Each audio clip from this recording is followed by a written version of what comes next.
हाँ जी, तो बच्चों स्टार्ट करते हैं हम लोग। हम लोग पढ़ रहे थे बायोसेवर्ट लॉ और उसके दो एप्लीकेशन हमने पढ़ लिए थे। आज हमने बायोसेवर्ट लॉ का थर्ड एप्लीकेशन पढ़ना है। इससे पहले कि हम बायोसेवर्ट लॉ एप्लीकेशन जो थर्ड हमारी बचती है वो पढ़ें, एक बार आपको बड़ी जल्दी से बायोसेवर्ट लॉ रिमाइंड करवा देता हूँ। क्या कहता है कि अगर मेरे पास कोई स्ट्रेट करंट कैरिंग वायर है, ये इस डायरेक्शन में इसमें करंट फ्लो हो रहा है आई, तो इस वायर की वजह से कंप्लीट अब किसी पॉइंट पी पर मैग्नेटिक फील्ड नहीं निकाल सकते हैं। तो हम क्या करते थे कि ये जो कंप्लीट वायर था इसके अलोंग एक छोटा सा लेंथ एलिमेंट या फिर करंट एलिमेंट चूज करते थे डीएल, जिसकी डायरेक्शन वही होती थी जो किसकी डायरेक्शन होती है, करंट की डायरेक्शन होती थी। तो यहाँ से हम इस पी पॉइंट को ज्वाइन करते थे। ये था हमारा displacement vector of point P from the current element. ठीक है बेटा, ये एंगल होता था थीटा और हमने निकाल लिया था यहाँ से बायोसेवर्ट लॉ, देखा था क्या रिजल्ट आता था। यहाँ से स्मॉल मैग्नेटिक फील्ड निकलती थी D B equal to mu note by 4 pi I D L sine theta by R square, ऐसा हमारा रिजल्ट आता था। ठीक है, यहाँ तक शायद किसी को कोई प्रॉब्लम नहीं होगी। अब सुनो, इसी में बेटा ये एक चीज़ और मैंने आपको बताई थी, ये मैग्नीट्यूड है, सॉरी स्केलर फॉर्म है। बायोसेवर्ट लॉ की कौन सी फॉर्म है, स्केलर फॉर्म। ठीक है, अगर मैं इसी मैग्नेटिक फील्ड को वेक्टर फॉर्म में लिखूं, बायोसेवर्ट लॉ को अगर वेक्टर फॉर्म में लिखता हूं, तब क्या रिजल्ट आता है, mu note by 4 pi I D L, जो डिस्प्लेसमेंट वेक्टर है उसका क्रॉस प्रोडक्ट होता है करंट एलिमेंट के साथ, D L cross R divide by are cube, ऐसा रिजल्ट आता था। Mu note by 4 pi I D L vector cross R vector divide by are cube. यहाँ स्केयर था, यहाँ पे क्या हो गया है, क्यूब हो गया है। और इसी फार्मूले से हमने बेटा निकाला था कि ये जो मैग्नेटिक फील्ड आती है, अब क्योंकि वेक्टर फॉर्म है, वेक्टर फॉर्म में मैग्नीट्यूड भी होता है, डायरेक्शन भी होती है, तो हमने यहाँ से देखा था कि जो मैग्नेटिक फील्ड होती है ये इन्हीं दोनों वेक्टर के परपेंडिकुलर होती है, यानी मैग्नेटिक फील्ड डी एल के भी परपेंडिकुलर होती है एंड मैग्नेटिक फील्ड किसके भी परपेंडिकुलर होती है, और वेक्टर के भी क्या होती है, परपेंडिकुलर। तो डिस्प्लेसमेंट वेक्टर और करंट एलिमेंट दोनों के ही परपेंडिकुलर है, इस बात को नोट याद रखना। ठीक है, ये चीज़ें हमने देख ली थी। अच्छा, अब हम पढ़ते हैं बायोसेवर्ट लॉ की थर्ड एप्लीकेशन, जो दो हम पढ़ चुके हैं। एक हमने निकाली थी स्ट्रेट वायर की वजह से बायोसेवर्ट लॉ, दूसरा फिर हमने निकाला था बायोसेवर्ट लॉ की हेल्प से किसी भी करंट कैरिंग सर्कुलर लूप के सेंटर पर। जैसे कि ये मेरे पास एक करंट कैरिंग लूप था, इसमें किसी क्लॉकवाइज डायरेक्शन में मान लीजिए करंट फ्लो कर रहा था आई, तो हमने इसके सेंटर पर यहाँ पर मैग्नेटिक फील्ड निकाली थी ओ पर। ठीक है, वो डेरिवेशन आपको याद है। तो इसका रिजल्ट हमारा कैसे आ गया था, क्या मैग्नेटिक फील्ड आई थी सेंटर पर, मैग्नेटिक फील्ड एट सेंटर, ये आता था mu note by 2 I by A. इतनी चीज़ें आप पढ़ चुके हो। ए क्या है, ए होता है बेटा इसका रेडियस।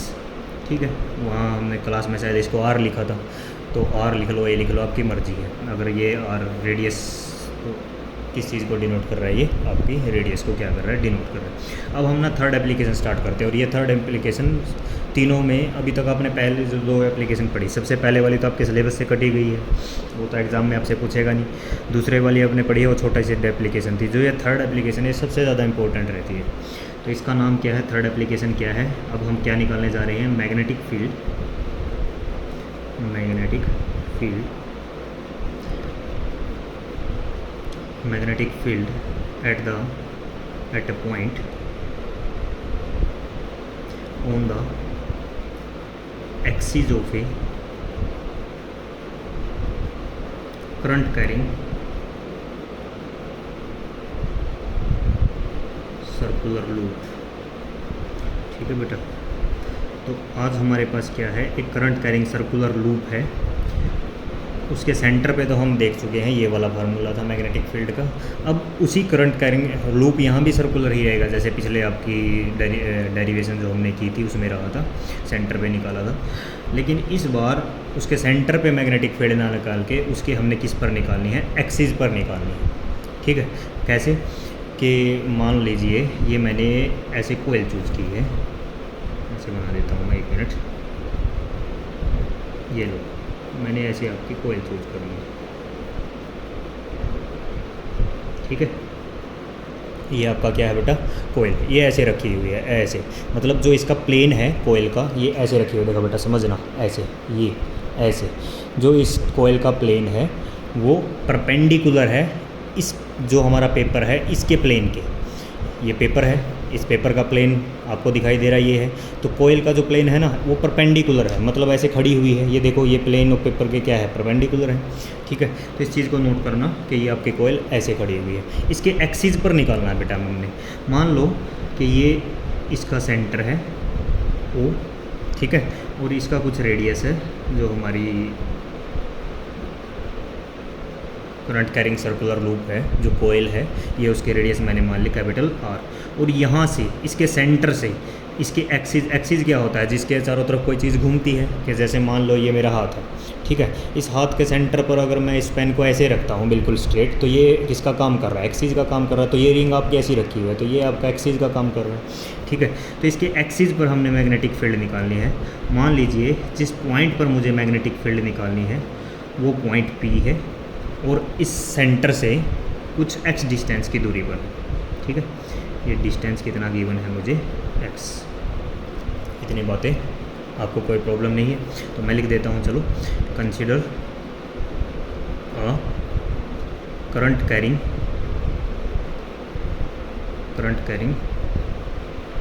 Circular loop. अच्छा, इस लूप में मुझे करंट भी दिखाना है, आप अपनी मर्ज़ी से एंटी क्लॉक भी ले सकते हो, क्लॉक भी ले सकते हो। हम मान लेते हैं, चलो इसमें क्लॉकवाइज करंट फ्लो कर रहा है, ये ऐसे क्लॉकवाइज, ठीक है बेटा।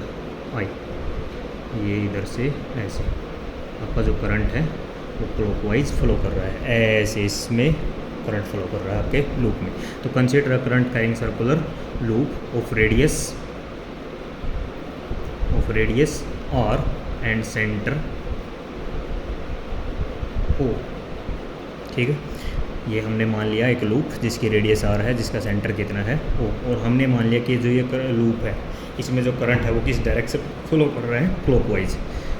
Late current in circular loop flows in clockwise direction. किस डायरेक्शन में फ्लो कर रहा है बेटा, क्लॉकवाइज डायरेक्शन में हमारा करंट फ्लो कर रहा है, ठीक है। तो हमने एक्सिस पर निकालने हैं, और वो एक्सिस पर जिस पॉइंट पर मैग्नेटिक फील्ड चाहिए उसका हमने नाम क्या रख दिया है, P। लेट, या ऐसे करते हैं, we have to calculate magnetic field at point P। और ये P जो पॉइंट है ये कितनी दूर है, x डिस्टेंस दूर है, कहाँ से, सेंटर से। किसका centre, current carrying circular loop का सेंटर से ये पॉइंट P x दूरी पर है, ठीक है। We have to calculate magnetic field at point P which is at a distance x from the centre O of circular loop, ठीक है। इतनी चीज़ें हमने कंसीडर कर ली। अब देखो, अब बेटा हमें पता है कि जब भी एक वायर में या लूप में जब करंट फ्लो करता है उसकी वजह से किसी भी पॉइंट पर जब हम मैग्नेटिक फील्ड निकालते हैं तो डायरेक्टली तो हम निकाल ही नहीं सकते, क्योंकि जो हमारा बायो-सैवर्ट लॉ है वो डिफाइंड ही किसके लिए है बेटा, एलिमेंटल करंट। मैंने आपको पहले ही बताया था, एलिमेंटल करंट मतलब बहुत ही छोटा एलिमेंट हम चूज़ करना पड़ेगा, उसका जो उस रीजन में जो करंट होगा उसकी वजह से हम किसी पॉइंट पर मैग्नेटिक फील्ड निकाल सकते हैं। तो आपको एक छोटा सा एलिमेंट क्या करना पड़ेगा, चूज़ करना पड़ेगा। तो हमने क्या किया, जहाँ पे करंट है, करंट की डायरेक्शन में ये ऐसे फ्लो हो रहा है ना करंट, ये ऐसे इस डायरेक्शन में ऐसे करंट फ्लो हो रहा है, ऊपर की तरफ देखो ऐसे, ये मान लो ऐसे सर्कुलर लूप ही ऐसे बना हुआ है, तो ये ऊपर की तरफ करंट आपका क्लॉकवाइज डायरेक्शन में ना, तो ऐसे, ठीक है, आ रहा है ना समझ में। तो यहाँ से जो आपके लूप की डायरेक्शन होगी, छोटे करंट एलिमेंट की जो डायरेक्शन होगी वो इस डायरेक्शन में होगी। यहाँ पे मान लीजिए मैंने ऊपर इसके एक छोटा सा क्या चूज़ कर लिया है, ये करंट लूप है DL, और इसकी डायरेक्शन क्या है, इसकी डायरेक्शन वही डायरेक्शन है जो किसकी डायरेक्शन है, करंट की डायरेक्शन है, ये ऐसे, ठीक है। आ गई ना बात समझ में बेटा, DL। ये ऐसे क्यों आया है, क्योंकि इस रिंग को बेटा ऐसे मत देखना, पहले ही बोल रहा हूँ, ये रिंग ऐसे खड़ी हुई है, ये ऐसे, ठीक है ना। तो इसके टॉप से जब करंट ऐसे जा रहा है तो डीएल भी तो उसी डायरेक्शन में है, तो हमने डीएल को उसी डायरेक्शन में बनाया ऐसे टॉप से, ठीक है। आ गई बात समझ में, ठीक है। तो आगे बढ़ते हैं हम लोग। तो हमने क्या डिफ़ाइन कर रखा है कि डीएल से हम क्या चूज़ करते हैं, फिर ये डिस्टेंस, जहाँ से अब डीएल की वजह से बेटा जो हमने छोटा सा एलिमेंट लिया है, इस छोटे एलिमेंट की वजह से तो पी पॉइंट पर हम मैग्नेटिक फील्ड निकाल सकते हैं, बार बार अभी तक हम यही काम करते आ रहे हैं। तो ये छोटा एलिमेंट हमने चूज़ किया था, यहाँ से ये डिस्टेंस क्या हो गया, पी पॉइंट तक का जो डिस्टेंस था इसको हमने क्या बोलते थे, आर, क्या बोला जाता था इसको बेटा, स्मॉल आर। और देखो ये जो एंगल बना इन दोनों के बीच में, यहाँ पे ये एंगल कितने डिग्री का बनेगा, 90 डिग्री का बनेगा, 100% बात है। ये देखो यहाँ पे ऐसे था ना, आपने डीएल एलिमेंट ऊपर की तरफ चूज़ किया था, ये ऐसे इस डायरेक्शन में डीएल था, और यहाँ नीचे की तरफ, यहाँ नीचे की तरफ ये हाइट पे है और ये नीचे है, दिखाई दे रहा है। तो यहाँ पे नीचे पे ये इधर गया और वो ऐसे आ गया, तो इन दोनों के बीच में तो एंगल कितने डिग्री का हुआ, 90 डिग्री का। तो ये एंगल इन दोनों के बीच में बेटा कितने डिग्री का है, यहाँ पे 90 डिग्री का, ठीक है। इतनी बात आपको समझ में आ गई। तो अब इस छोटे से एलिमेंट की वजह से पी पॉइंट पर जो कि आर डिस्टेंस दूर है, हम मैग्नेटिक फील्ड को डिफाइन कर सकते हैं। तो small magnetic field, small magnetic field, small magnetic field को हम क्या लिखते थे, d b, small magnetic field d b at point P due to small current element, छोटे से करंट एलिमेंट की वजह से, छोटा करंट एलिमेंट डीएल, ठीक है। इसकी वजह से हम अब मैग्नेटिक फील्ड लिखेंगे। हमें याद है फार्मूला क्या होता है, d b is equal to mu note by 4 pi I D L sine theta. Theta कौन सा एंगल होता था बेटा, थीटा यहाँ का कि जो आपका डी एल एलिमेंट था, ये देखो जैसे हमने यह बनाया था ना, ये डी एल एक छोटा सा एलिमेंट था, ये पी पॉइंट था, ये आर डिस्टेंस था, तो थीटा जो एंगल था वो इस डिस्प्लेसमेंट वेक्टर और इस छोटा सा करंट एलिमेंट के बीच में एंगल होता था थीटा, ठीक है। तो ऐसे ही ये देखो अब ये डिस्प्लेसमेंट वेक्टर का काम कर रहा है, पी पॉइंट यहाँ पे है और ये थीटा एंगल, और थीटा एंगल यहाँ पे कितना है बेटा, sine 90 divide by this distance का स्क्वायर, आर का स्क्वायर, ठीक है। तो क्या रिजल्ट आ गया यहाँ से, d b is equal to mu note by 4 pi I D L, sine 90 की वैल्यू होती है 1 डिवाइड बाई आर का स्क्वायर। इतनी वैल्यू आपके पास आ गई, ठीक है। अब बात ये है कि बेटा ये जो मैग्नेटिक फील्ड आई है इसकी कुछ डायरेक्शन भी होगी, क्या भी होगी, कुछ डायरेक्शन, क्योंकि मैग्नेटिक फील्ड एक वेक्टर क्वांटिटी है। ये स्केलर फॉर्म तो मैंने ज़रूर लिखी है लेकिन डायरेक्शन शो करते हैं। देखो यहाँ देखो डी एल इस डायरेक्शन में है और ये जो आपका डी बी है ये पी पॉइंट है, ठीक है। अब सपोज करो डायरेक्शन कैसे निकालते हैं हम लोग, जहाँ पे डीएल होता है, जहाँ पे करंट होता है उसके डायरेक्शन में हम अपना थंब रखते हैं कि जैसे ये करंट एलिमेंट ये ऐसे था ना हमारे रिंग, यहाँ पे हमने ऊपर की तरफ डीएल इस डायरेक्शन में चूज़ किया था, तो इस डायरेक्शन में हम क्या रखते हैं अपना थंब, और पी पॉइंट की तरफ फिर अपनी फिंगर को क्या करेंगे, कर्ल करेंगे। ये पी पॉइंट नीचे की तरफ है। अच्छा ये चीज़ समझने की कोशिश करना बेटा, देखना जो रिंग है ना, रिंग का हम ऊपर से ले रहे हैं डीएल एलिमेंट और पी पॉइंट नीचे जाके है ऐसे, मतलब एग्जैक्ट ऐसे नहीं है कि इसकी हाइट के ऐसे इक्वल हो, पी पॉइंट कहाँ है, नीचे की। तो इस डायरेक्शन में हमने अपना करंट के डायरेक्शन में क्या रखा, थंब रखा और पी पॉइंट पर हम गए। देखो पी पॉइंट पर ये डायरेक्शन डाउनवर्ड नहीं बोलेंगे आप, डाउनवर्ड आप कब बोलते हैं कि अगर मान लीजिए डीएल से ये पी पॉइंट यहाँ होता है एग्जैक्ट, तब हम क्या बोलते हैं कि पी पॉइंट पर डायरेक्शन मैग्नेटिक फील्ड की कहाँ है, डाउनवर्ड है। लेकिन वो पी पॉइंट तो ऑलरेडी नीचे की तरफ बना हुआ है, वो हाइट पर नहीं है, यहाँ से कुछ है नीचे भी, तो ये कुछ ऐसे आएगा इस डायरेक्शन में मैग्नेटिक फील्ड। तो मैं आपको शो करता हूँ मैग्नेटिक फील्ड ये इस डायरेक्शन में बनेगा, ठीक है। मैग्नेटिक फील्ड आपका इस पर्टिकुलर डायरेक्शन में बनेगा डीबी, ठीक है। और ये ऐसा ही क्यों बना, क्योंकि देखो बायो सावर्ट लॉ की स्टार्टिंग में ही हमने क्या पढ़ाया था, जब वेक्टर क्वांटिटी हम लेते हैं कि डीबी जो होता है ना बेटा वो परपेंडिकुलर होता है दोनों के, डीएल के भी और आर के भी। यहाँ देखो जो डीबी है ये आर ये बना हुआ है, क्या इसके परपेंडिकुलर है या नहीं है, यहाँ पे बीच में एंगल दोनों के 90 डिग्री है, और यही डीबी इसके भी क्या है, एग्जैक्ट बेटा क्या है, परपेंडिकुलर। आ गई ना बात समझ में। अभी एक पेन वगैरह की हेल्प से हम इसको समझ सकते हैं, ये ऐसे है, ये ऐसे है और ये ऐसे है। इन तीनों के जो आपका बेटा डीबी है इन दोनों के ही क्या है, परपेंडिकुलर है, ठीक है। चलिए अभी ये बात आई होप आप लोगों को समझ में आई होगी। और ये एंगल कितने डिग्री का बना है यहाँ पे, क्योंकि मैंने कहा d b is perpendicular to both r and d l, तो इनके बीच में जो ये एंगल बना ये भी तो कितने डिग्री का होगा 90, भाई परपेंडिकुलर है तो 90 ही होगा, यानी ये जो एंगल बना यहाँ से ये, ठीक है, और ये एंगल कंप्लीट कितना हो गया 90 डिग्री का इन दोनों के बीच में। इतनी बात समझ में आ गई, ठीक है। ऐसे ही ये काम करते हैं, नीचे की तरफ एक एलिमेंट चूज़ कर लिया, ये लो मैंने ये एलिमेंट DL नीचे की तरफ चूज़ कर लिया, जैसे रिंग के ऊपर की तरफ किया था ना, ऐसे ही नीचे की तरफ। यहाँ से भी बाई सिमेट्री जैसे आपने इधर शो किया ऐसे भी कर सकते हो आप लोग। तो इधर से ये ऐसे आपका कौन रहा होगा, ये डायरेक्शन किसकी है, DL की डायरेक्शन है, ठीक है, ये डायरेक्शन किसकी है DL की। और हम यहाँ से ये इस P पॉइंट को ज्वाइन करेंगे, ये हमने क्या कर दिया P पॉइंट को ज्वाइन किया। ये भी तो क्या होता है बेटा R ही होता है, एक एलिमेंट ऊपर शो किया था एक एलिमेंट नीचे शो किया था, ये DL वेक्टर है, ठीक है। यहाँ से फिर से इन दोनों के बीच का ये जो एंगल है 90 डिग्री होता है, ठीक है। और यहाँ से आप देखेंगे कि मैग्नेटिक फील्ड की डायरेक्शन जब आप निकालोगे, जैसे यहाँ से ऊपर की तरफ से हमने नीचे निकाली है ना ये डायरेक्शन में, ऐसे ही नीचे वाले की तरफ से ऊपर की तरफ जाएगी, तो ये मैग्नेटिक फील्ड आपकी कुछ इस तरीके से बनेगी, ठीक है, ऊपर की तरफ DB।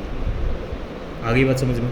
और आपको पता है कि ये DB है इस R के और इस DL के दोनों के ही क्या है परपेंडिकुलर, तो यहाँ जो एंगल बनेगा ये एंगल, ये DB किसके साथ जो एंगल बना रही है R के साथ, मैं कैसे दिखाऊं, ये ऐसे, और ये जो कंप्लीट एंगल है ये भी कितने डिग्री का बना है बेटा 90 डिग्री का एंगल बना है। आ गई ना बात समझ में, DB और R के बीच में। अच्छा, अब छोटी छोटी चीज़ें आपको बस समझनी है, कोई ज़्यादा प्रॉब्लम नहीं है। ये तो बात समझ में आ गई कि यहाँ पे 90 है, यहाँ भी एंगल कितने डिग्री का है 90 डिग्री का। अब देखो ये एंगल मान लो थीटा, ये एंगल कितना है थीटा, ये जो हमारी जो x था, x डिस्टेंस हमने चूज़ किया था सेंटर से B पॉइंट का, उसके साथ एंगल जो R बना रहा है वो थीटा। ऐसे ही नीचे की तरफ भी ये सेंटर R के साथ जो एंगल बना रहा है वो कितना है कंप्लीट थीटा, ऐसे हमने मान लिया ये एंगल भी थीटा है और नीचे की तरफ भी एंगल कितना है थीटा है, ठीक है। अच्छा एक काम करना, जब ये आप डायग्राम बनाओगे ना, इस x को बस लिख देना कि ये x है डिस्टेंस, ये ऐसे मत शो करना इस एरो के साथ, ये लाइन मत शो करना, क्योंकि ना इससे प्रॉब्लम हो रही है, हमारा डायग्राम बेकार हो रहा है, गंदा हो रहा है। तो इस x को जब आप लिखो तो इसको सिर्फ x रख देना, इसको हटा देना यहाँ से। अगर किसी ने ये बना लिया है पेन के साथ साथ के साथ तो इसको दोबारा बना लेना, ठीक है, पेज वगैरह को चेंज करके। तो ये x लिखना, ये मत लगाना। आ गई बात समझो। चलिए, तो हम बात कर रहे थे बेटा, ये एंगल हमने मान लिया थीटा है, ये एंगल भी कितना है थीटा है। अच्छा, ये हमारा नीचे की तरफ क्या बना हुआ है DB बना हुआ है। ये काम करते हैं, यहाँ से ना एक ज्योमेट्री की हेल्प से हमने ऐसे ड्रॉ कर लिया, एक लाइन लगा ली अपनी मर्ज़ी से, ठीक है, क्या लगा लिया हमने, एक लाइन लगा ली। अच्छा देखो, ये एंगल थीटा है, ये एंगल भी थीटा है, तो ये एंगल कितना हुआ बेटा यहाँ से यहाँ तक का, ये वाला एंगल देखो ज़रा भाई, यहाँ से ज़रा मेरा पेन रखा है, यहाँ से कंप्लीट ये एंगल 90 डिग्री का था। कितने डिग्री का था, यहाँ से कंप्लीट ये एंगल कितने डिग्री का था 90 डिग्री। उस 90 में से ये थीटा हम कवर कर चुके हैं, ये थीटा हम कवर कर चुके हैं, तो ये कितना बचा भाई, कंप्लीट एंगल यहाँ से यहाँ तक का है 90 डिग्री, और उसमें से थीटा ये रहा, तो सिर्फ ये वाला एंगल कितना बचा 90 माइनस 2 थीटा। ये वही 90 था, ये थीटा, तो ये कितना बचा 90 माइनस 2 थीटा, ठीक है। आ गई होगी बात समझ में, ठीक है। या दोबारा बना दूँ डायग्राम को, चलो मैं एक बार यहाँ आपको शो करने के लिए ऐसे दोबारा बना देता हूँ, ज़रूरत तो वैसे है नहीं, चलो फिर भी ये लो, ये ऐसे रिंग बनी हुई है मेरी। एक बार फिर से डायग्राम ताकि आपको ज़्यादा क्लियर हो पाए। ये डिस्टेंस R है, ठीक है, और ये वो हमारा x, ये P पॉइंट है, ये कौन है x, ठीक है। तो हमने क्या किया था, यहाँ पे DL चूज़ किया था और ऊपर की तरफ से क्या बनाया था DL वगैरह चूज़ करके ये R बनाया था, ये ऐसे, ठीक है। ऐसे ही नीचे हमने एक DL काटा और उस DL काट के ये मान लो DL की डायरेक्शन है, और ये क्या है, यहाँ से भी एक R बनाया है, ठीक है। इतनी बातें तो समझ में आ गई होंगी। तो स्टार्टिंग में बेटा जब ये R बनाया था तो मैग्नेटिक फील्ड की डायरेक्शन किधर थी, मैग्नेटिक फील्ड की डायरेक्शन इस R के जस्ट क्या है परपेंडिकुलर है, तो ये ऐसे मैग्नेटिक फील्ड की डायरेक्शन थी आपकी, ये डायरेक्शन किसकी है मैग्नेटिक फील्ड की डायरेक्शन dB, ठीक है। और इसकी वजह से जो मैग्नेटिक फील्ड है वो इसके परपेंडिकुलर है, ठीक है ना। तो हम इसके परपेंडिकुलर बनाते हैं, ये लो, ये इस वाले के परपेंडिकुलर हो गया dB। तो यहाँ से परपेंडिकुलर था बेटा, देखो ये वाला R था, ये जो dB था इसके परपेंडिकुलर था, तो ये कंप्लीट एंगल जो था आपका 90 डिग्री का था, ये कंप्लीट एंगल, क्योंकि हमने बोला था ना स्टार्टिंग में R के परपेंडिकुलर कौन है, dB। तो ये वाला कंप्लीट एंगल कितना था बेटा, 90 डिग्री। अब 90 में से मैंने आपको ये बोला कि ये थीटा है, ये कितना है, मान लीजिए थीटा। और ऐसे ही जब ये x डिस्टेंस था, x के साथ r का जो एंगल था थीटा था, ऐसे ही x का नीचे वाले r के साथ भी एंगल कितना है, थीटा एंगल है। तो अब देखो ये वाला एंगल बताओ मुझे कितना बच गया, ये वाला आपका, भाई देखो कंप्लीट एंगल 90 डिग्री था, उसमें से थीटा ये निकला, थीटा ये निकला, तो थीटा प्लस थीटा कितना हो गया, 2 थीटा, और कंप्लीट कितना था 90, तो ये कितना बचा 90 माइनस 2 थीटा, ये एंगल बचा बेटा आपका 90 माइनस 2 थीटा, ठीक है। अब शायद आपको ज़्यादा डायग्राम क्लियर हो। हमने ज्योमेट्री की हेल्प से ऐसे एक लाइन लगा ली, ठीक है, ये इस पॉइंट को टच करते हुए एक क्या लगा ली बेटा, लाइन, ठीक है। बेसिकली मैं इस एंगल पर पहुंचना चाहता था, ये वाला एंगल, अगर ये एंगल पर मैं पहुंच जाता हूं तो मेरी सारी कहानी क्या हो जाती है, क्लियर हो जाती है, ठीक है। ये 90 माइनस 2 थीटा बना। अच्छा ऐसे ही ऊपर की तरफ जो ये था, ये वाला कंपोनेंट देखो, ये वाला, ये मैग्नेटिक फील्ड थी ना, ये किसके परपेंडिकुलर थी, ये इस वाले R के परपेंडिकुलर थी, ये आ रहा है, ये R है, और इसके परपेंडिकुलर कौन है, ये वाली मैग्नेटिक फील्ड। तो यहाँ का जो ये एंगल बना हुआ है, ये वाला इस R के साथ, ये भी तो कितना डिग्री का है, ये भी एंगल कितना डिग्री का है बेटा आपका, 90 डिग्री। ये भी एंगल कितना डिग्री का बना हुआ है, 90 डिग्री का, ठीक है। अच्छा देखो अब ये 90 माइनस 2 थीटा, ये वाला थीटा, यहाँ से इस लाइन से देखो, ये ज़रा x वाली लाइन है, x वाली लाइन से ये p वाली जो ये मैंने लाइन ड्रॉ की है, इसका एंगल कितना डिग्री दिखाई दे रहा है बेटा, यहाँ से देख लो, चलो वहाँ तो काफ़ी एंगल बन गए हैं, ये यहाँ से ये देखो, ये एंगल कितने डिग्री का है, 90 डिग्री का है भाई। ये जो x डिस्टेंस था उससे ये वाली लाइन का फाइनल एंगल कितना डिग्री, 90 डिग्री। उस 90 में से मैंने कवर कौन कौन कर लिया है, ये थीटा कवर कर लिया है, 90 माइनस 2 थीटा, तो ये कितना एंगल बचा, ये वाला, यहाँ से यहाँ तक का कंप्लीट एंगल 90 में से थीटा मैंने ले लिया, 90 माइनस 2 थीटा मैंने ले लिया, तो ये एंगल कितना बचा, ये बचा बेटा थीटा। कितना एंगल बचता है, थीटा। भाई माइनस कर लो, कंप्लीट एंगल 90 था, 90 में से थीटा ये चला गया, और 90 माइनस थीटा तो ये चला गया, ऐसे था ना, कंप्लीट 90 माइनस थीटा, माइनस उसमें से कौन और घटाना है, 90 माइनस 2 थीटा। तो देखो क्या रिजल्ट आया, ये माइनस थीटा, ये माइनस 90 से ये 90 क्या हो गया, कैंसिल हो गया। यहाँ पे माइनस माइनस क्या बन गया, प्लस, तो प्लस 2 थीटा माइनस थीटा, तो कितना बचा आपका, थीटा। तो ये वाला एंगल कितना डिग्री का हो गया बेटा, थीटा।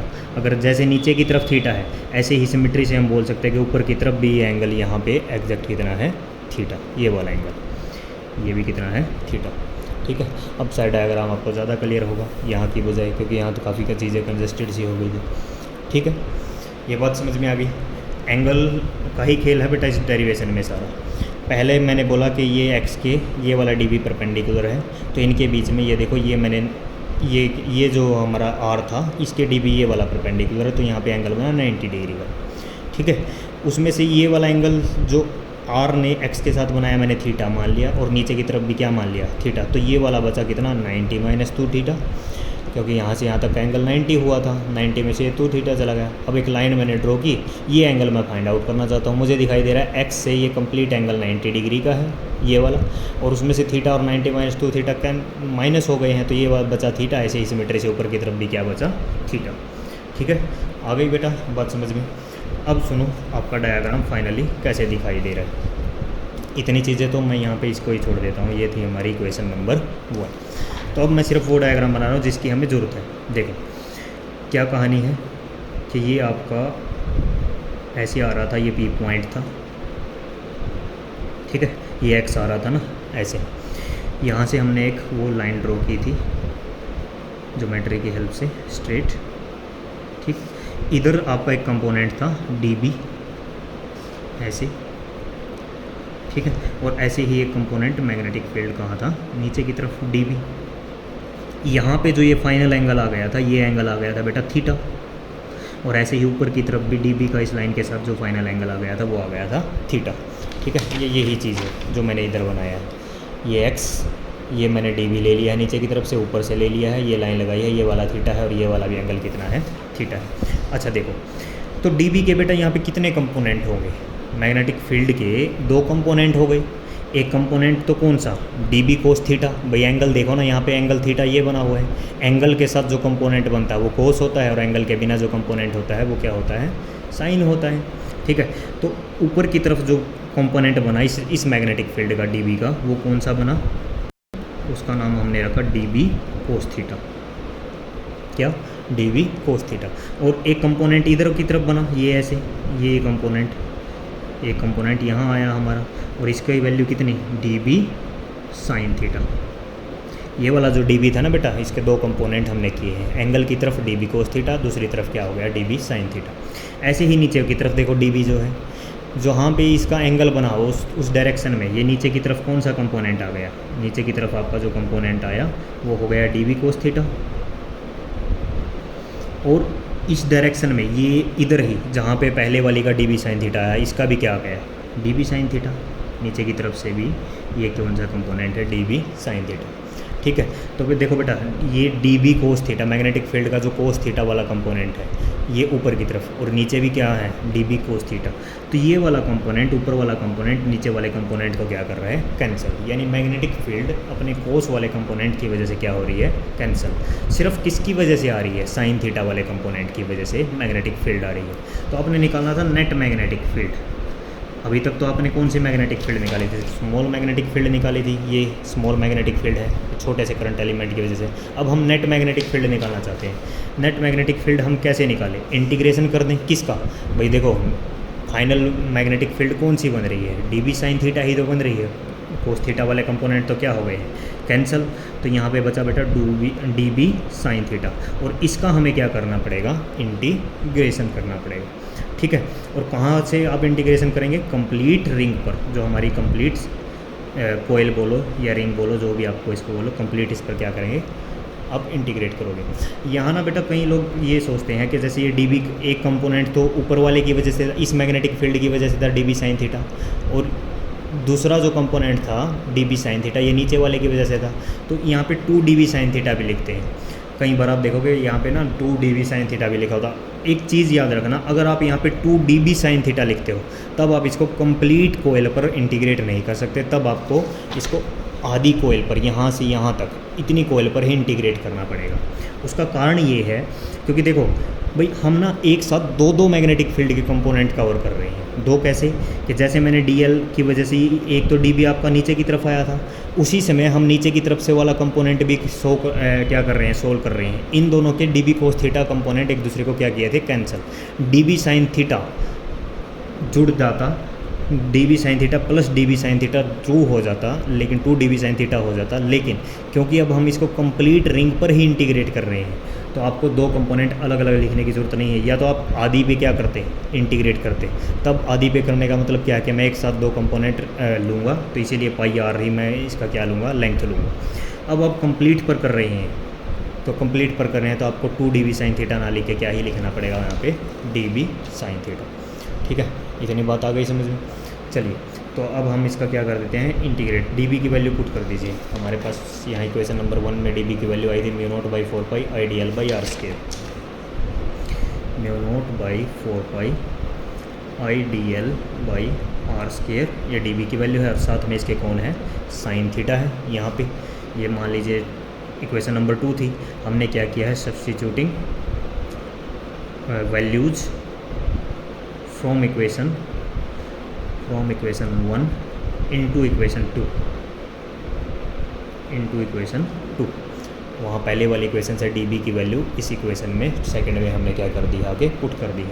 और ये इसका कंप्लीट का हमने क्या करना है, इंटीग्रेशन। और ये आपको हमें क्या मिलेगी, नेट मैग्नेटिक फील्ड मिलेगी। ठीक है, जो चीज़ें हैं कांस्टेंट ले लो बाहर इंटीग्रेशन से। μ0/4 कांस्टेंट है, μ0/4 करंट हमेशा कोयल में कांस्टेंट है। अच्छा देखो, पहले एक काम करते हैं, ये साइन थीटा की वैल्यू पुट करो जरा, I D l divide by are square integration sine theta. यहाँ देखो ये वाले ट्रायंगल आपको दिखाई दे रही है, हमारा डायग्राम ये था। ठीक है, इस ट्रायंगल में देखो साइन थीटा ये है ना बेटा, एंगल तो ये बना हुआ है थीटा। तो साइन थीटा क्या होता है, साइन का फार्मूला क्या रहता है, ये फार्मूला था PBP HHB। Perpendicular by hypotenuse किसको रिप्रेजेंट करता है, साइन को। तो देखो थीटा ये बना हुआ है, परपेंडिकुलर का काम कौन कर रही है हमारी, कैपिटल आर कर रही है, डिवाइड बाई हाइपोटेन्यूज कौन है, हाइपोटेन्यूज ये है स्मॉल आर। तो क्या आ गई साइन थीटा की value, capital r divide by small r. ठीक है, तो यहाँ पे मैंने इसको क्या लिखूँगा, r by r, sine theta की जगह ये वैल्यू मैंने क्या कर दी, पुट कर दी। अब कॉन्स्टेंट जो चीज़ें हैं वो बाहर ले लो, बी नेट की वैल्यू थी ये हमारी, मैं यहाँ लिख रहा हूँ b net is equal to mu note by 4 pi, ये सब कांस्टेंट है, करंट भी कांस्टेंट है, रेडियस भी हमेशा सेम रहेगी, रेडियस भी कभी चेंज नहीं होगी, बाहर हो जाएगी। ये वाला जो आर था ये भी डिस्टेंस कभी चेंज नहीं हो रहा है, r square multiply by r, r cube हो गया ये बाहर। सिर्फ इंटीग्रेशन किसका होगा, DL का होगा। और मैंने बोला DL आपको इंटीग्रेट किस पर करना है, कंप्लीट रिंग पर, कंप्लीट कोयल पर आपको क्या करना है, इसको इंटीग्रेट करना है।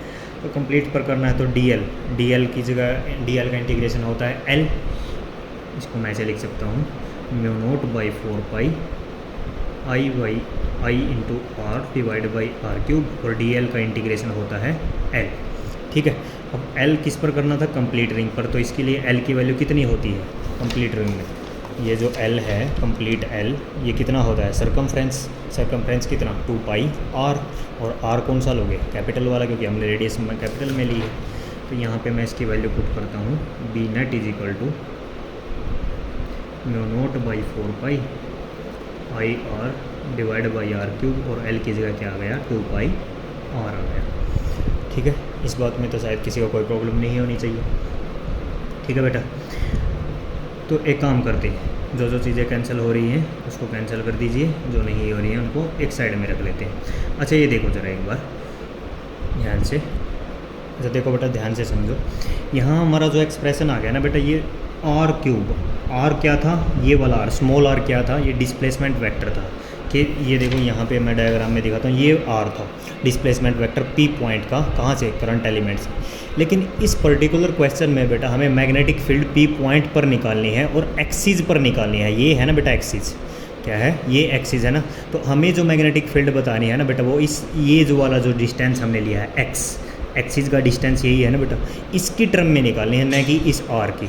तो हमें जो यहाँ पे इस फार्मूले में आर क्यूब लिखा हुआ है ना, इसको बेटा इस एक्स की टर्म में क्या करना पड़ेगा, चेंज करना पड़ेगा, क्योंकि हमें मैग्नेटिक फील्ड ही एक्सिस पर निकालनी है। और मैग्नेटिक फील्ड अगर एक्सिस पर निकालनी है तो हमने सेंटर से P पॉइंट का डिस्टेंस x लिया है। तो आर, ये जो आर है इसको इस एक्स की टर्म में हमें क्या करना पड़ेगा, चेंज करना पड़ेगा। तो वैसे मैं रफ में दिखा देता हूँ एक साइड से। यहाँ देखो इसका स्केयर करो, ये हाइपोटेन्यूज का स्केयर है, हाइपोटेन्यूज का स्केयर किसके स्केयर के इक्वल होता है, परपेंडिकुलर प्लस बेस। वैसे लिख रहा हूँ मैं साइड में समझने के लिए, इसको लिखने की ज़रूरत नहीं है। ये वाला जो आर स्केयर है इसका स्केयर इज इक्वल टू किस का स्केयर आ जाएगा, ये वाला r square plus x square, r square plus x square. यही फार्मूला होता है ना बेटा, हाइपोटेन्यूज का square is equal to perpendicular का स्केयर प्लस बेस का स्केयर। तो अब देखो यहाँ से आपकी आर की अगर मैं वैल्यू निकालूँ तो क्या आ गई, इन दोनों का क्या हो जाएगा, अंडर या फिर r is equal to r square plus x square, और इसकी पावर कितनी हो गई 1/2। तो ये आपके आर की वैल्यू आ गई एक्स की टर्म में, कितनी, r square plus x square की पावर 1/2। अंडर लगाने की जगह मैंने क्या लिख दिया, ओवरऑल 1/2। तो हम यहाँ पे ये वाली जो वैल्यू है इसको उधर एक्स की जगह यूज़ कर लेते हैं, सॉरी आर की जगह यूज़ कर लेते हैं। ठीक है, अगर आप लिखना चाहो ना इस चीज़ को कि आर को हमने एक्स के टर्म में कैसे चेंज किया, तो यहाँ जैसे हमने ये चेंज किया है इसको आप साइड में लिख भी लेना, ताकि बाद में अगर पढ़ो तो आपको याद रह जाए। तो बी नेट कितनी आ गई अब, mu note by 4 pi IR divide by r की जगह आर की वैल्यू कितनी आई है अभी अभी हमारी, capital r square plus x square, और इसकी पावर कितनी 1/2, r square plus x square, और इसकी पावर कितनी है 1/2।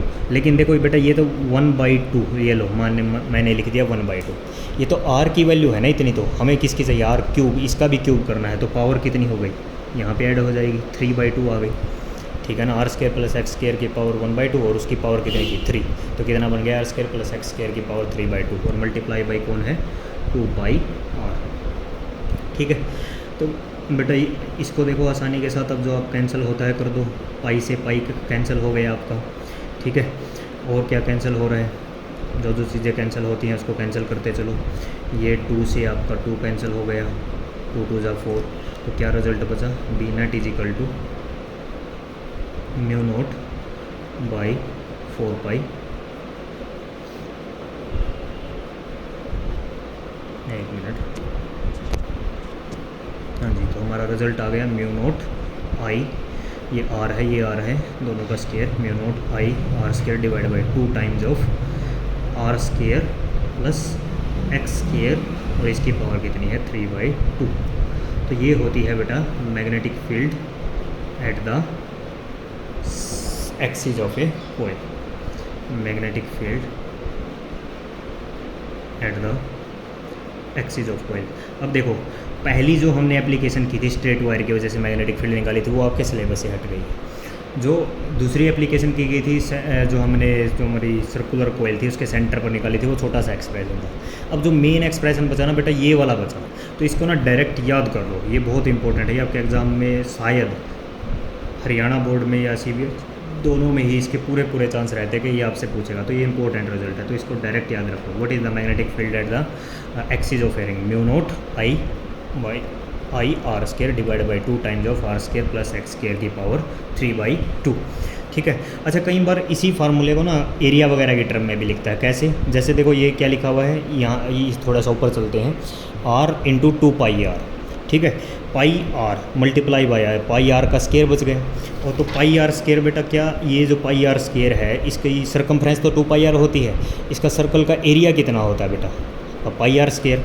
तो इसको ये जो आपने पाई आर स्केयर है उसकी जगह ना कई बार, वैसे मैं लिख रहा हूँ, आपको लिखने की ज़रूरत नहीं, आपने ये डेरिवेशन लिखना है, ठीक है।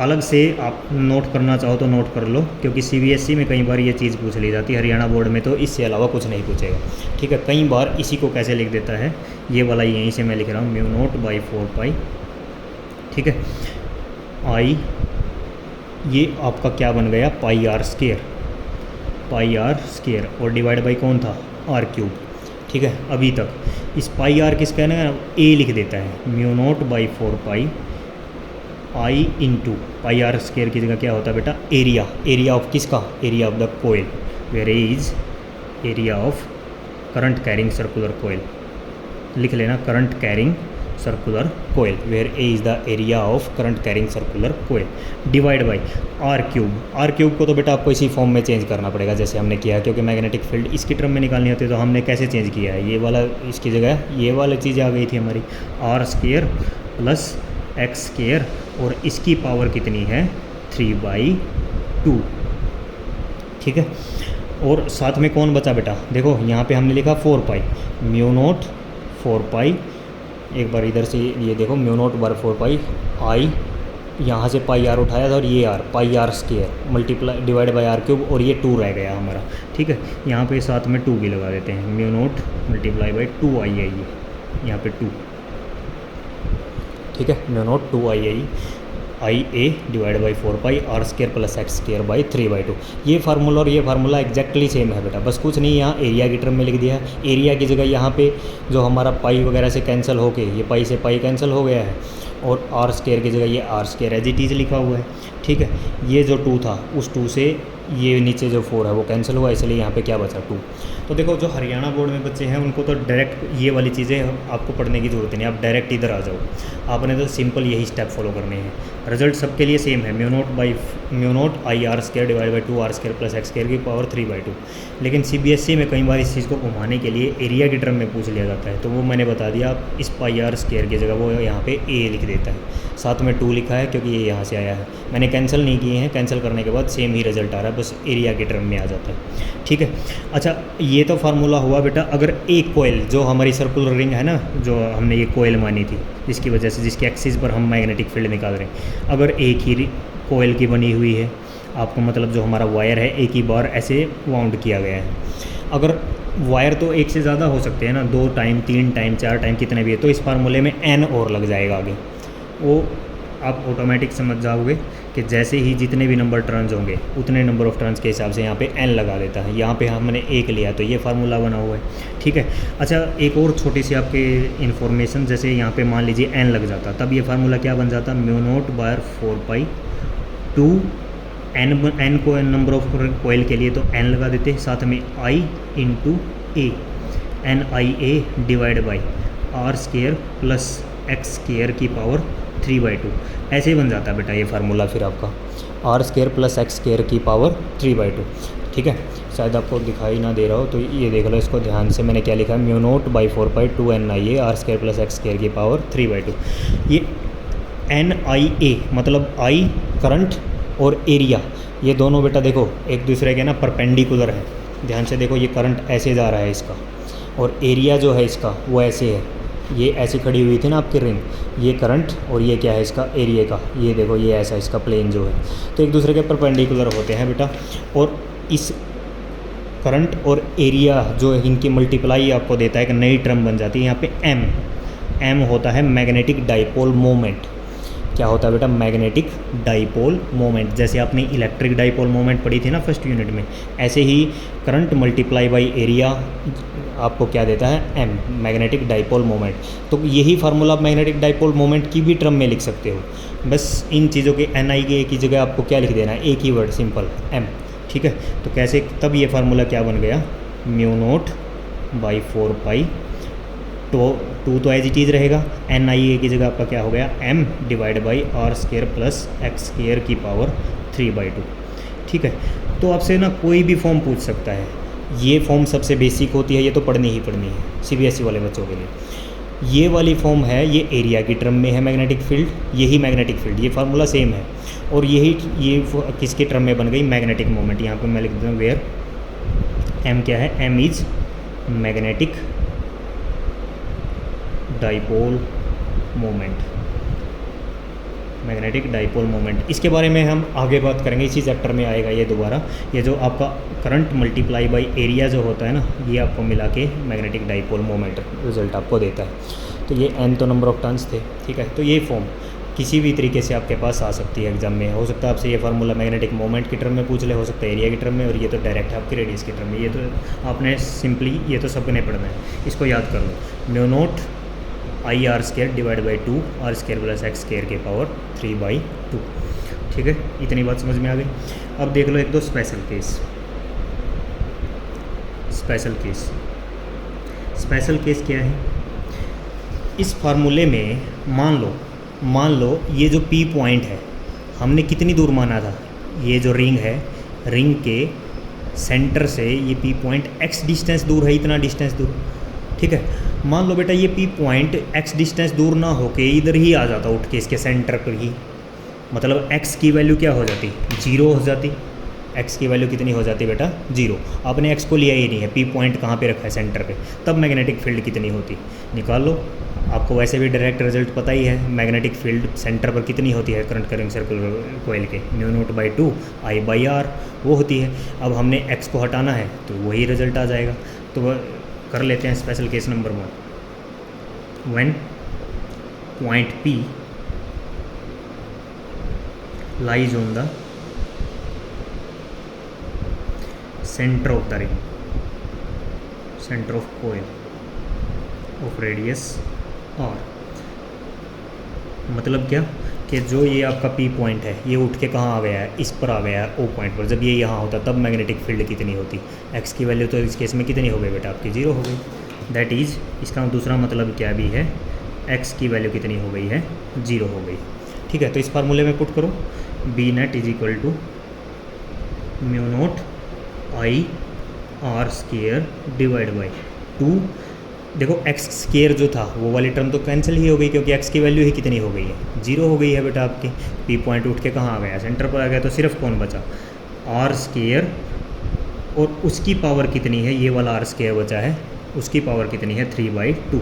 एक्स स्केयर कैंसिल हो गया है जब पी पॉइंट सेंटर पर उठ के आ गया है। तो क्या हुआ? ये देखो 2 से 2 कैंसिल हुआ आपका, 2 से 2 क्या हो गया? कैंसिल हो गया। कितना बचा यहाँ पे? आर क्यूब, और ऊपर कितना था? R square. स्केयर से क्यूब गया तो नीचे क्या बचा? एक ही आर बचा। तो क्या रिजल्ट? म्यू नोट बाई 2, ये आई एज इट इज़, और r square by are cube बचा था ना, आर स्केयर से क्यूब कैंसिल हुआ तो सिर्फ आर, यही तो रिजल्ट होता था सेंटर पे, mu note by 2 I by r. तो इस वाले फार्मूले से हम सेंटर वाला फार्मूला भी ड्राइव कर सकते हैं। बस सिर्फ आपने क्या लिया है, एक्स की वैल्यू को 0 पुट कर दिया। वो कैसे कि आपने पी पॉइंट को उठा के कहाँ ले गए, ये वाली जो रिंग थी इस पी पॉइंट को यहाँ से उठा के सेंटर पे ले गए, एक्स की वैल्यू ऑटोमेटिक 0 हो गई। तो कई बार क्वेश्चन ऐसे पूछ लेता है कि ड्राइव कीजिए बायोट-सावर्ट लॉ की हेल्प से किसी रिंग के एक्सिस पर मैग्नेटिक फील्ड निकालिए और उसकी हेल्प से आप सेंटर पर बताइए। तो सेंटर पर उसकी हेल्प से ऐसे निकल जाएगा। एक्स की वैल्यू को आपने क्या कर देना है, 0 पुट कर देना है। दूसरा केस क्या बन सकता है, special case number 2। Second case ये हो सकता है कि बेटा आपका जो ये पी पॉइंट है, ये हो सकता है कि ये जैसे हमने माना ना एक्स डिस्टेंस, ये बहुत ज़्यादा दूर चला जाए। मान लीजिए इन्फिनिटी पे इतना ज़्यादा दूर हो जाए कि एक्स की जो वैल्यू है ये मान लीजिए इतना, मान लीजिए चलो मैं सपोज करिए कि ये यहाँ से यहाँ तक मैंने डिस्टेंस लिया और ये 100 मीटर हो गया। कितना हो गया, 100 मीटर। और ये जो रेडियस है, ये वाली रेडियस जो आपकी कोयल थी उसकी रेडियस मान लो बहुत ज़्यादा छोटी है, 0.0001। तो इस 100 के कंपैरिजन में तो बेटा ये बहुत ज़्यादा छोटी हो जाएगी।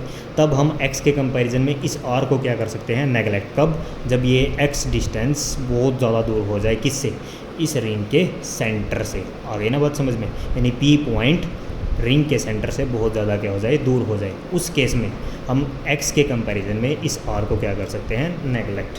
तो केस नंबर 2 यही है, when point P is very for away from point O यानी सेंटर ऑफ द रिंग, इसे बहुत दूर चली गई। तो उस केस में क्या बनेगा, यानी इसका मतलब क्या है, दैट इज जो आपका x डिस्टेंस है वो रेडियस ऑफ रिंग से क्या है, बहुत बहुत क्या है, बड़ा। इतना बड़ा है कि आप इसके कंपैरिजन में r को क्या कर सकते हो, neglect. We can neglect r in this case.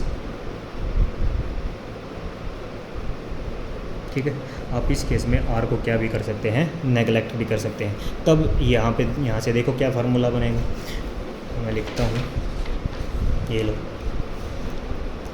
Magnetic field उस केस में क्या बनेगी फिर, म्यू नोट आई, ये देखो ऊपर r स्केयर था, divide by twice of r square. अच्छा देखो ये आर स्केयर तो बेटा क्या हो गया, कैंसिल ही हो गया, एक्स स्केयर में आर स्केयर ऐड करना है, 100 में आपको 0.00001 ऐड करना है। तो इतनी छोटी वैल्यू है कि आप चेंज ही नहीं आपको दिखेगा। तो आप डायरेक्ट क्या करेंगे, एक्स स्केयर और उसकी पावर कितनी है, 3/2। ठीक है, अभी बात समझ में, ये स्केयर 2 से 2 गया, यहाँ पे कितना बच गया, एक्स क्यूब। तब ये फार्मूला कैसे चेंज हुआ, mu naught by 2 I R square divide by x cube. आगे बात समझो, तब ये फार्मूला ऐसे लिखा जाएगा। ये मैग्नेटिक फील्ड का फार्मूला है उस केस में कि जब पी पॉइंट क्या है, बहुत ज़्यादा दूर है सेंटर से। ठीक है, ये इसको चाहे आप याद मत रखना, लेकिन ये याद रख लेना, ये इंपॉर्टेंट है। इससे आप ये वाले दोनों केस स्पेशल केस बना सकते हो। एक और केस हो सकता है, एक केस तो हमने क्या लिया है कि जब पी पॉइंट उठ के सेंटर पर ही आ गया है रिंग की, ये वाला पी पॉइंट सेंटर पर पहुंच गया। दूसरा, ये पी पॉइंट बहुत ज़्यादा दूर चला गया, तो इस एक्स की वैल्यू इस आर से बहुत बड़ी हो गई, तो ये नेगलेक्ट हो गई। एक केस ये भी हो सकता है कि ये जो एक्स है ये एग्जैक्ट उतनी ही वैल्यू हो जाए जितनी इसकी रेडियस है, यानी ये जो पी पॉइंट है वो इतना दूर हो जाए सेंटर से, जितना दूर कौन है, जितनी कोयल की क्या है रेडियस, मान लीजिए 5 मीटर, ये रेडियस कितनी है, 5 मीटर। तो हो सकता है ये पी पॉइंट भी यहाँ से कितनी दूर हो जाए, 5 मीटर, यानी एक्स की वैल्यू भी कितनी हो जाए, 5 मीटर, यानी आर और एक्स उस केस में क्या हो जाएंगे, equal. Case number 3, when point P lies at a distance which is same as the radius of the current carrying coil,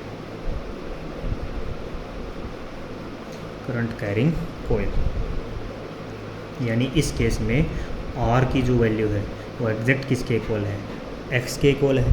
तब देख लो फार्मूला क्या बनेगा हमारा formula mu naught b net क्या बनेगी इस केस में, mu note I are square divide by 2 times of r square plus x square था ना बेटा, और ये दोनों क्या हैं, इक्वल हैं। तो या तो आर के टर्म में ही लिख लो या एक्स के टर्म में ही लिख लो, आपकी मर्जी है। आर के टर्म में लिखोगे तो ये ऊपर वाला आर भी कैंसिल हो जाएगा, वरना एक्स, जैसे भी आप लिखना चाहो आपकी मर्जी है। मान लीजिए हम आर के टर्म में ले गए, एक्स की जगह भी मैंने क्या लिख लिया, आर। तो पहले तो था r square plus x square था, यानी एक्स स्केयर भी इसी के इक्वल है, तो आर स्केयर ही लिख सकता हूँ, उसकी जगह भी मैं एक्स की वैल्यू आर की इक्वल है। और इसकी पावर कितनी थी, 3/2। अब कितना रिजल्ट आ गया, mu note I are square divide by 2 times of, ये 2r स्केयर बन गया, ठीक है ना, 2r स्केयर, और इसकी पावर कितनी है, 3/2। आ गई बेटा समझ में। तो अब क्या होगा, ये आर स्केयर से आर स्केयर कैंसिल कर सकते हो आप लोग, या एक काम कर लेते हैं, इसको बाहर मल्टीप्लाई कर लो, mu note I are square 4, ठीक है ना। कितनी वैल्यू आ गई आपकी, 4r स्केयर, और इस आर स्केयर की पावर कितनी है, 3/2। ये 2 से 2 कैंसिल हुआ, नीचे बचा आर क्यूब, ऊपर बचा आर स्केयर, एक आर से एक आर भी कैंसिल हो गया, mu note I by 4r। उस केस में बेटा ये रिजल्ट बचता है, ठीक है। आई होप ये चीज़ें आपको क्या होंगी, क्लियर होंगी। अब एक छोटी सी चीज़ और रह गई, हमारी डायरेक्शन। देखो ये जो फाइनल जो मैग्नेटिक फील्ड का ये वाला फार्मूला बना था, ये तो ठीक है, लेकिन मैग्नेटिक फील्ड कैसी क्वांटिटी है, वेक्टर क्वांटिटी, इसकी डायरेक्शन कौन सी होगी। डायरेक्शन देखो हमने कहाँ से निकाली थी भाई, ये डी बी कोस थीटा और डी बी कोस थीटा ने तो कैंसिल कर दिया था, हमने किसको इंटीग्रेट किया था, डी बी साइन थीटा को, और डी बी साइन थीटा की डायरेक्शन किस डायरेक्शन में थी, इनवर्ड। तो यहाँ ना मैग्नेटिक फील्ड की जो नेट डायरेक्शन होगी वो इस तरीके से होगी, ऐसे टुवार्ड्स अलोंग द एक्सिस, इसको बोला जाता है डायरेक्शन को, अलोंग द एक्सिस, एक्सिस के अलोंग ही है, towards the centre of the coil, और किसकी तरफ है, सेंटर ऑफ द कोयल की तरफ है। तो मैं यहाँ पर जहाँ अपने फाइनल रिजल्ट लिखा था ये वाला, इसकी डायरेक्शन मैं लिख रहा हूँ अब साथ में, ये डायरेक्शन कौन सी डायरेक्शन में है, direction is along the axis, direction of magnetic field, ये ऐसे, direction of magnetic field is along the axis towards the center of the coil, ठीक है। स्पेस निकाल के मैंने तो ये इधर लिख दिया है, आपको जहाँ भी रास्ता दिखे, आपने जहाँ भी जैसे भी लिखा हो उस थोड़ा ढंग से लिखना कि इसकी डायरेक्शन कहाँ होगी, along the axis towards the centre of the coil, ठीक है, along the axis towards the centre of the coil. ये देखो ऐसे, ये ऐसे डायरेक्शन, ठीक है। अब डायरेक्शन के बारे में एक छोटी चीज़ और सुन लो, फाइनल चीज़, ये हमारा ऐसे था ना, ये रिंग थी, ठीक है, और ये एक्स था, ये रेडियस आर थी, ये पी पॉइंट था। इस पी पॉइंट पर रिंग की वजह से, इस रिंग की वजह से हम मैग्नेटिक फील्ड की वैल्यू निकाल चुके हैं, और वो मैग्नेटिक फील्ड कितनी आई थी, mu note I are square divide by 2 twice of r square plus x square की पावर 3/2। इस पी पॉइंट पर मैग्नेटिक फील्ड की ये वैल्यू आई है, ठीक है। और डायरेक्शन भी हम दिखा चुके हैं, डायरेक्शन कौन सी डायरेक्शन में आई है, ये अंदर की तरफ आ रही थी, क्योंकि डी बी साइन थीटा वाला कंपोनेंट, तो दोनों ये ऐसे अंदर की तरफ, ठीक है, ऐसी आ रही थी ना फाइनल मैग्नेटिक फील्ड। इसको हमने क्या बोला है, अभी अभी मैंने इसको लिखा था क्या, along the axis towards the direction of magnetic field is along the axis towards the centre of the coil, ठीक है। अच्छा, ये आपको एक चीज़ नोट करनी है यहाँ पे, जब स्टार्टिंग में आपने डीबी बनाया था, वो डीबी इधर आया था ऐसे, ठीक है, और एक डीबी आपने जो ऊपर की तरफ बनाया था ये ऐसे आया था, ठीक है, ऐसे ही आए थे ना आपके डायग्राम में दोनों डीबी। एक बार दिखा देता हूँ फिर से आपको, ये इधर देखो, ये डीबी एक ऊपर की तरफ था, एक नीचे, इसमें देख लो, एक डीबी आपका ऊपर की तरफ था और एक डीबी कहाँ था, नीचे की तरफ था, ठीक है। तो यही मैं दोबारा बनाया है, ये डीबी, इन दोनों का नेट, ये इस डायरेक्शन में नेट मैग्नेटिक फील्ड की डायरेक्शन थी। अब सुनो, अब यहाँ पे गड़बड़ क्या करवाते हैं, ये मैग्नेटिक फील्ड कब आई थी, जब हमने करंट इस रिंग में कैसे लिया था, ये ऐसे फ्लो कर रहा था, ऐसे, ये DL क्लॉकवाइज। करंट कैसा था यहाँ पे, क्लॉकवाइज था, क्लॉकवाइज करंट। ठीक है, अब आपसे पूछ ले कि ये बताइए कि ये तो इस डायरेक्शन में, तो आपने बता दिया कि ये जो मैग्नेटिक फील्ड है ये टुवार्ड्स द सेंटर है, अलोंग द एक्सिस है। कोयल से पीछे की तरफ बताइए ज़रा, मतलब क्या, ये आपकी कोयल रखी हुई है, आपने इस डायरेक्शन में बता दी कि ये इधर की तरफ है, इधर की तरफ बताइए ज़रा, पीछे की तरफ से ऐसे। ठीक है, यहाँ पे इस पॉइंट पर मैग्नेटिक फील्ड की डायरेक्शन क्या होगी, बी नेट। तो देखो बच्चों को क्या लगता है कि जब ये वाले एंड पर अंदर की तरफ है तो दूसरे वाले एंड पर भी कहाँ होगी, अंदर की तरफ। जैसे ये इस वाले एंड पर मैग्नेटिक फील्ड कहाँ है, अंदर की तरफ आई है ना नेट मैग्नेटिक फील्ड, तो दूसरे एंड पर भी कैसे आनी चाहिए, मैग्नेटिक फील्ड की। लेकिन ऐसा बच्चों नहीं होता है, इस चीज़ को ध्यान से नोट करना। हमेशा एक जब आप कोयल चूज करते हो और उसके एक्सिस पर जो मैग्नेटिक फील्ड निकालते हो उसकी डायरेक्शन दोनों तरफ सेम होती है। मतलब यहाँ से जैसे इस एक्सिस पर ये अंदर की तरफ आई ना, दूसरे एक्सिस पर अंदर की तरफ नहीं आएगी, ये जो स्टार्टिंग में जो डायरेक्शन हो चुकी है अब ये डायरेक्शन इसी एक्सिस पर आएगी, और वो हम करंट की हेल्प से फाइंड आउट कर सकते हैं। ये जैसे करंट है, अब देखो ये P पॉइंट आपने ऐसे रखा था ना अपने थंब को, और आपने इस P पॉइंट पर आपके फिंगर को ऐसे लेके आए थे। ठीक है, तब ये मैग्नेटिक फील्ड नीचे था, जब इधर था तो आपने ऐसे रखा था और आपका ऐसे निकला था बाहर की तरफ मैग्नेटिक फील्ड। ऐसे ही इसकी तरफ सोच के देखना, ये यहाँ पे आपका DL है, ऐसे रखी हुई है, यहाँ पे ये P पॉइंट इधर नीचे की तरफ चला गया, यहाँ ये ऊपर है और वो उधर नीचे की तरफ चला गया। तो यहाँ पे मान लीजिए करंट की अपने डायरेक्शन में यहाँ पे थंब रखना, ये ऐसे, तो इसकी तरफ से देखना वो नीचे की तरफ है पॉइंट, ऐसे मैग्नेटिक फील्ड बाहर की तरफ निकल रही होगी ऐसे। ठीक है, तो जब इस पॉइंट से देखोगे ना आप यहाँ पे अपना थंब रख के, तो ये मैग्नेटिक फील्ड अंदर आने के बजाय ये ऐसे निकल रही होगी, ये ऐसे DB। ठीक है, और ऐसे ही जब नीचे की तरफ से देखोगे तब ये मैग्नेटिक फील्ड ऐसे निकल रही होगी बाहर DB। ठीक है, तो नेट जो मैग्नेटिक फील्ड बनेगी वो इसी डायरेक्शन में बनेगी बेटा आपकी, बी नेट, बाहर की तरफ जहाँ से पीछे आ रहा था। तो इस चीज़ को हमेशा याद रखना। एक कोयल जो है उसके दोनों तरफ, चाहे राइट साइड में देखूं या लेफ़्ट साइड में देखूं, मैग्नेटिक फील्ड की डायरेक्शन सेम होती है, एक ही साइड में होती है। ऐसा नहीं है कि एक साइड से अंदर की तरफ आ गई तो दूसरी साइड के भी कहाँ आएगी, अंदर से ही आएगी। मैं लिख देता हूँ इस चीज़ को, direction of magnetic field, direction of magnetic field on both side of a ring, of a coil, is in direction of magnetic field on both side of the coil is same. ठीक है, and is along the axis, direction same रहेगी और axis के ही क्या रहेगी, along रहेगी। ठीक है, अब इसका एक छोटा सा ग्राफ भी बनाता है आपकी बुक में, प्रदीप वाली बुक में ये ग्राफ बना हुआ है। आप इसको चाहें तो बना सकते हैं, नहीं चाहे तो नहीं बनाए, वो इसकी डायरेक्शन को ही रिप्रेजेंट करने के लिए ग्राफ बनाया गया है। ये ग्राफ ना बेटा कुछ ऐसा बनाते हैं कि जब एक साइड रिंग के, ये रिंग की एक साइड जब मैग्नेटिक फील्ड की डायरेक्शन ऐसे हो गई तो दूसरी साइड भी वही डायरेक्शन रहेगी। ठीक है, ऐसे नहीं है कि ये ग्राफ पॉजिटिव से नेगेटिव में चला जाएगा, ये ऊपर ही रहेगा। जैसे यहाँ से यहाँ आ रहा था तो दूसरी साइड भी ये ग्राफ ऐसे ही आएगा। और ये ग्राफ किसका है, मैग्नेटिक फील्ड का, और ये कौन है, x। ठीक है, ये आपका ये x डिस्टेंस जो है। तो ये ग्राफ आपका फाइनली इस टॉपिक को क्या करता है, ओवर करता है। ठीक है, तो बच्चों इतनी वीडियो को इसको ध्यान से समझना, लिख लेना, नोट कर लेना और इसको बार बार रिवाइज करना। ये चीज़ें आपके, ये इम्पोर्टेंट डेरिवेशन है इस चैप्टर से। ठीक है, थैंक यू, इसको नोट करो।